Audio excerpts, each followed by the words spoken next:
नमस्कार दर्शक बंधु साई अनंत आश्रम को स्वागत। अनेक समय घर को सुंदर करने किछि इंडोर गछ आम घरे लगाई थाउ हेले आम अजाणतरे एमिति किछि गछ थाए जहाँ सुंदर तो देखा जाए हेले वास्तु अनुसार ता शुभ होई न थाए। सेही गछ घरर सुख शांति छड़ाई निए। आसंतु जानिबा से गछ गुड़िक कौन जहाँ को बिल्कुल घरे लगाइबे नहीं। प्रथम रही सिजु बा कैक्टस गछ। वास्तुशास्त्र अनुसार घरे सिजु गछ लगातु नहीं किंबा कौनसी कंटा गछ लगातु नहीं, कारण घरे कंटा गछ रहिले घर को नकारात्मक प्रभाव पड़ी थाए। यह सबु घरे कलह एवं क्लेश बढ़े। मेहंदी गछ, मेहंदी को शुभ बोली मन करा जाय थाए। प्रत्येक शुभ कार्य रे मेहंदी व्यवहार करा जाय, हेले घरे मेहंदी गछ लगाइले अशुभ होइथाय बोली वास्तुशास्त्र कहा जायछि। ओस्त गछ, एमितिरे ओस्त गछ को मध्य पूजा करा जायथाय, ताको पवित्र बोली कहा जाय, किंतु घरे लगाइबा द्वारा अशुभ होइथाय, घरे नकारात्मक प्रभाव पड़िथाय बोली वास्तुशास्त्र रे कहा जायछि। तेंतुली गछ, तेंतुली गछर छाई मध्य घर उपरे पड़िबा अशुभ बोली कहा जाय। घरर आखपाखरे मध्य तेंतुली गछ रहिले अशुभ बोली कहा जायथाय। घरे नकारात्मक ऊर्जा बढ़े। तेबे जदि यही गछ गुड़िक आपण घरे किंबा आखपाखरे थाए ताहले शीघ्र से गुड़िक हटाई दियंतु।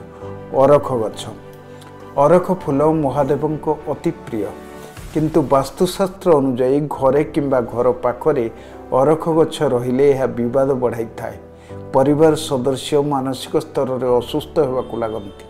कपा गछ, घर पाखरे कपा गछ रहिले यह अत्यंत विपज्जनक। वास्तु विशेषज्ञ माने कहिछन जे घर पाखरे कपा गछ रहिले नकारात्मक बढ़ी थाए। एहा सह घरे परिवार मध्य परस्पर मध्य द्वंद्व सृष्टि होई थाए।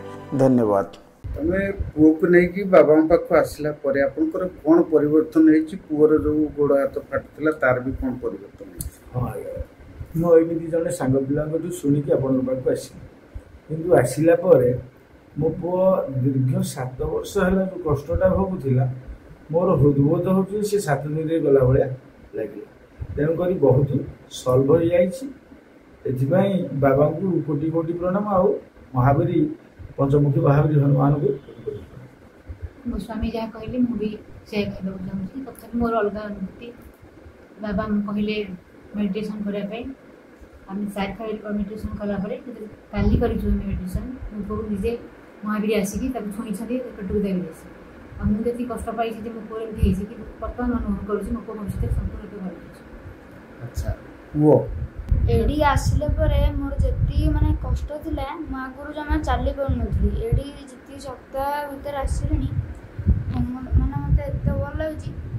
मो चाली होछ बुली होछ खेली होछ सब भल लागुची। आगु मु किछ करै